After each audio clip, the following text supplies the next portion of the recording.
آج کی یہ کہانی ہے قادری صاحب کی، جن کی بیوی ان کے دوست شیخ صاحب کے گھر میں پیسے لینے کے لیے چلی گئی تھی۔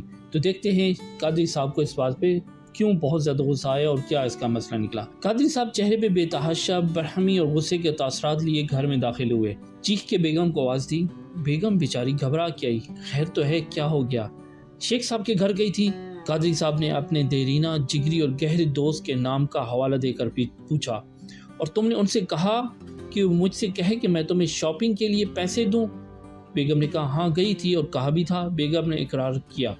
قادری صاحب تقریباً دھاڑتے ہوئے بولے، شاید ان کو بیگم سے انکار کی توقع تھی۔ کیا میں گھر میں نہیں تھا؟ کام سے میری واپسی نہیں ہونی تھی؟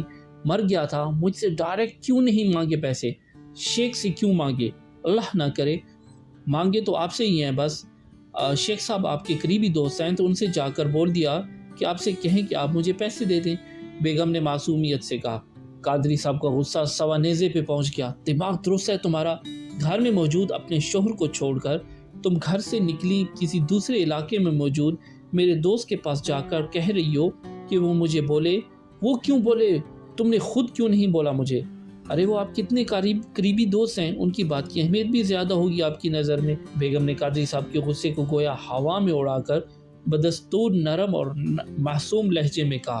قادری صاحب نے خود کو اپنے بال نوچنے سے بڑی مشکل سے روکا اور پھنکارتے ہوئے بولے، دوست کی بات کی اہمیت اس کی اپنی باتوں کے لیے ہے، اس کا یہ مطلب نہیں کہ میری بیوی، میرے بچے، میرے والدین یا بہنیں اپنی ضرورت کے لیے مجھ سے کہنے کی بجائے جا کے میرے دوست کو بولیں گی، تب میں سنوں گا، ورنہ نہیں۔ ارے جو میرے اپنے ہیں وہ اپنی ضرورت مجھ سے نہیں بولیں گے تو کس سے بولیں گے؟ دوست جتنا بھی قریبی ہو، کیا میں تم لوگوں کے لیے اپنی ضروریات میں، کیا میں نے کہا کہ تم لوگوں سے کہ اپنی ضرورت میرے دوست سے بولو؟ کیا میرے دوست نے تم سے کہا کہ میرے پاس اور اپنی ضرورتیں اور مسائل اسے بتاؤ؟ کیا آج تک میں نے تم لوگوں کی ضرورت پوری کرنے میں کوئی کوتاہی کی جو تم دوست کے پاس چلی گئی؟ بولو، جواب دو۔ ذلیل کروا دیا تم نے آج مجھے میرے دوست کے سامنے۔ کیا سوچتا ہوگا وہ میرے بارے میں؟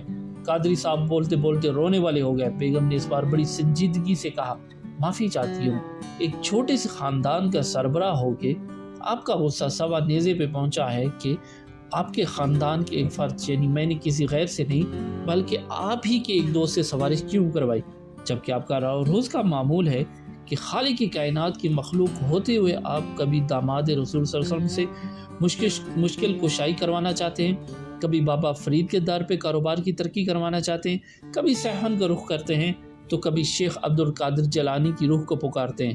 منع کیا ہے تو جواب ملتا ہے، مانگ تو ہم اللہ سے ہی رہے مگر اس کے سچے دوستوں کے وسیلے سے۔ کیوں دوستوں سے؟ کیوں آپ ہی کے بقول کیا اللہ میاں نعوذ باللہ چھٹی پہ چلے گئے ہیں؟ نعوذ باللہ۔